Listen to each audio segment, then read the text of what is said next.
ಯಾವುದೇ ಸಾಸ್ ಹಾಕದೆ ಮಾಡಿರುವಂಥ ಈ ಎಗ್ ರೈಸ್ನ ನೀವು ಕೂಡ ಒಮ್ಮೆ ಮಾಡಿ ನೋಡಿ, ಪದೇ ಪದೇ ಮಾಡ್ಕೊಂಡು ತಿಂತೀರಾ. ಈ ಎಗ್ ರೈಸ್ ಜೊತೆ ಸ್ವಲ್ಪ ಹಸಿ ಉಳ್ಳಾಗಡ್ಡಿ ಮೇಲೆ ಹಾಕ್ಕೊಂಡು ತಿನ್ನಿ, ಇನ್ನೂ ಸಖತ್ತಾಗಿರುತ್ತೆ.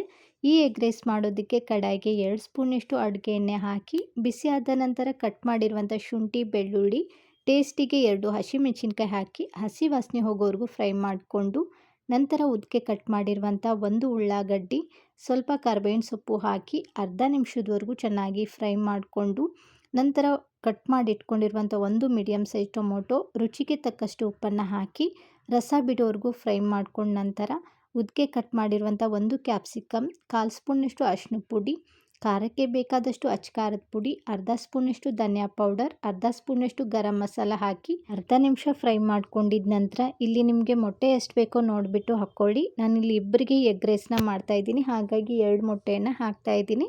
ಇದನ್ನು 90% ಮಾತ್ರ ನಾವು ಚೆನ್ನಾಗಿ ಫ್ರೈ ಮಾಡ್ಕೋಬೇಕು. ಫುಲ್ ಡ್ರೈ ಆದರೆ ಅದು ಎಗ್ ಬುರ್ಜ್ ಆಗುತ್ತೆ, ಎಗ್ ರೈಸ್ ಆಗಲ್ಲ. ಈ ಟೈಮ್ನಲ್ಲಿ ನಾವು ಮಾಡಿಟ್ಕೊಂಡಿರುವಂಥ ಅನ್ನವನ್ನು ಹಾಕಿ ಮೀಡಿಯಮ್ ಉರಿಯಲ್ಲಿ ಒಂದು 5 ನಿಮಿಷ ಚೆನ್ನಾಗಿ ಕಲಿಸ್ಬೇಕು.